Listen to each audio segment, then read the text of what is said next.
On renoue avec cette nouvelle saison, avec notamment le marché résidentiel. Comment se comporte-t-il en ces premiers mois de l'année 2023? Et qu'est-ce qu'est aussi la taxe de mutation, la fameuse taxe de bienvenue?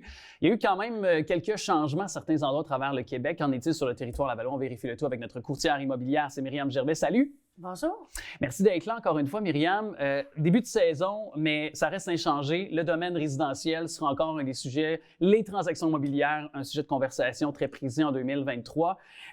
Tout d'abord, tu voulais aborder avec nous aujourd'hui certainement cette taxe de mutation, donc la fameuse taxe de bienvenue. Peut-être nous dire tout d'abord qu'est-ce que c'est puis comment elle est calculée aussi, là. Oui, on va tout regarder ça ensemble. En gros, le droit de mutation, c'est lorsqu'on a un transfert qui comprend un bien immobilier. Donc, les trois critères, c'est vraiment on doit faire un transfert, donc pas de transfert, pas de taxe de droit de mutation. Ça doit comprendre un immeuble, puis c'est la valeur vendue ou la valeur de l'évaluation municipale, celle qui est la plus haute, qui prévaloit. C'est ça. Dans le cas d'un transfert, exemple, d'une dette, bien, ça serait la valeur totale de la dette. OK. Puis, évidemment, bon, ça y va naturellement de soi. Je pense que plus la maison est élevée, le prix de vente, on s'entend, plus l'imposition, la taxe de bienvenue va être élevée là, pour l'acheteur, finalement. Là. Bien, dépendamment. Quelqu'un qui achèterait, exemple, une maison à 500 000 qui serait évaluée 450 000 va payer à 500 000, dans le fond, sa taxe de bienvenue. Je vais vous expliquer tantôt un petit peu le calcul.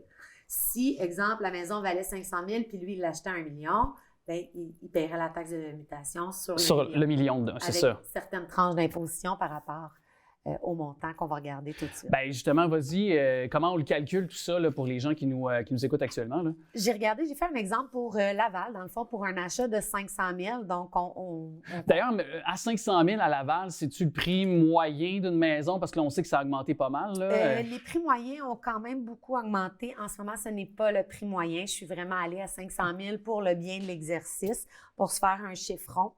En fait, c'est que la première tranche de 0 à 50 000, on va être imposé à 0,5 %, donc pour un montant de 250 $. Ensuite, la tranche de 50 000 à 250 000 $ va être imposée à 1 %. Okay. Dans l'exemple que j'avais, on était à 2130. Ensuite, la tranche de 250 000 à 500 000, on est imposé à 1,5 %. Alors, on décortique tout ça, on fait le calcul, on additionne tout ça. Donc, à Laval, une maison de 500 000 aurait une taxe de bienvenue de 5 903 $. C'est quand même de l'argent, c'est quand même considérable, surtout avec tout ce qu'on sait, l'inflation, le prix à l'achat aussi qui explose. Est-ce que, d'ailleurs, il y a des considérations, certaines situations qui nous permettent, par exemple, c'est un transfert entre parents, entre conjointes, entre conjoints pour peut-être là, être exonéré du paiement de la taxe? Est-ce que c'est possible, oui, ça? Il y a certaines exonérations, mais il faut quand même toujours vérifier. Okay? Peu importe si on se trouve dans une exception.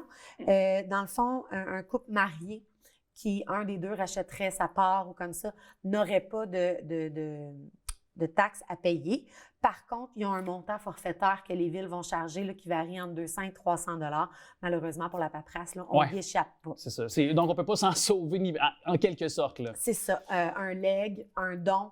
Dans le fond, que le transfert soit volontaire, là, une vente, un don, tout ça, ou involontaire, un décès, il va toujours y avoir une taxe de mutation, à moins qu'on soit marié ou conjoint de fait, donc on habite ensemble depuis au moins 1 an.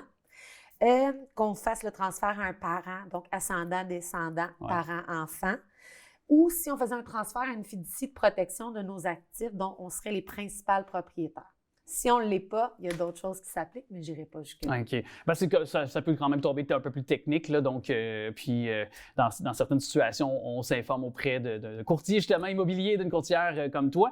Mais je sais que Vas-y. Important aussi, en faisant mes recherches, je me suis rendu compte que c'était des bails de 40 ans. OK. Alors, des fois, ça se pourrait que les villes aux 40 ans reviennent chercher une certaine taxe. Donc, oui, il peut avoir une limite dans le temps aussi. Parce que, justement, je lisais pas plus tard que, évidemment, pour se préparer pour notre conversation d'aujourd'hui, je disais que la Ville de Québec, notamment, là, a légiféré là, pour augmenter la taxe de bienvenue sur les propriétés vendues de plus de 500 000 $. Qu'en est-il un peu? Parce que sur le territoire lavallois, par exemple, comparé à Montréal, Montréal et le reste du Québec, c'est différent là, dans la façon de cumuler tout ça. Là. À Laval aussi, c'est comme à Montréal. OK. Au niveau du calcul de la taxe. Québec, malheureusement, je ne suis pas au courant. Mais c'est que dans le fond, c'est qu'on a une autre tranche pour le 500 000 à 1 million qui est, lui, imposé à 2 %. Alors, 2 % de 500 000, on ajoute ça aux 5 900 du début. Ouch. Et ensuite, de 500 000 de 1 million et plus. Et là, à Montréal, il n'y a pas de limite. Je sais que certaines villes ont des limites. Exemple, Laval, après 1 million, ils ne taxeront pas. À Montréal, par contre, ils vont aller chercher un 2,5 de plus. Alors, si on achète une maison à 2 millions, le deuxième million est taxé à 2,5 %. Ça veut dire venir à Laval. Ça veut dire venir rester à Laval. Mais au-delà de ça...